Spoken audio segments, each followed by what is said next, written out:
Orduan, zer da datu analizia?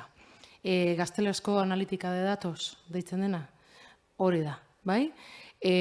Arlo honetan, pioa gauza sartzen dira, eta nik gurpila hau sortu dut, gutxi gora bera ulertzeko hau ziklo bat dela, negozio ondo ulertu behar dela, edozein negozio dela ere, eta ikerketa lan bat bada, ikerketa galdera ondo ulertu behar dela, arazoa ondo ulertu behar dela, eta hortik abiatuta, gure lana orokorrean da, datuak lortu, data mining zitzaion oneri, baina horregatik jarri dut parentesi artean, datuak lortu eta kudeatu egin bat ditugu, datuak garbitu, egituratu askotan, ez datozelako egituratuta, eta ber, datuak analizatu, datuak biztaratu, datuen komunikazioa egin behar da ondoren, eta ekintzara jo.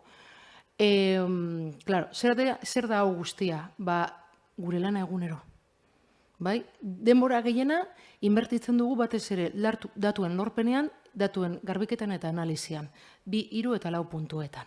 Eta gero, bertan ikusten dituzuen logotipoak, gira erabiltzen ditugun tresna guztiak. Tresnak eta honekin lotuta haien lenguaiak. Python, SQL-a eta abar. Eta bueno, zertarako balio den bakoitza gauzaz berdin pilo bat egiteko.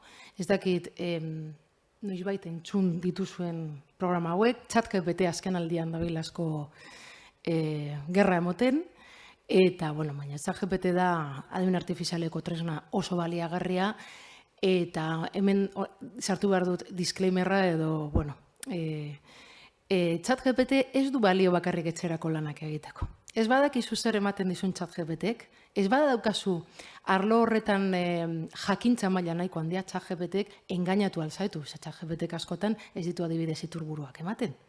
Asmatu egiten ditu. Orduan, kontu zibili ChatGPTerekin, ChatGPTek honen baliagarritasuna da zure lana azkarrago egiten laguntzen dizulak, baina ez badakizu zure lana egiten ez dizu lagunduko.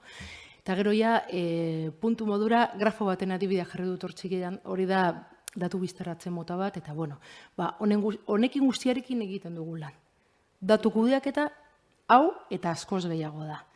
Eta batez ere egiten duguna da, enpresentzako baliagarriak diren datuak, edo datuei zentzua eman.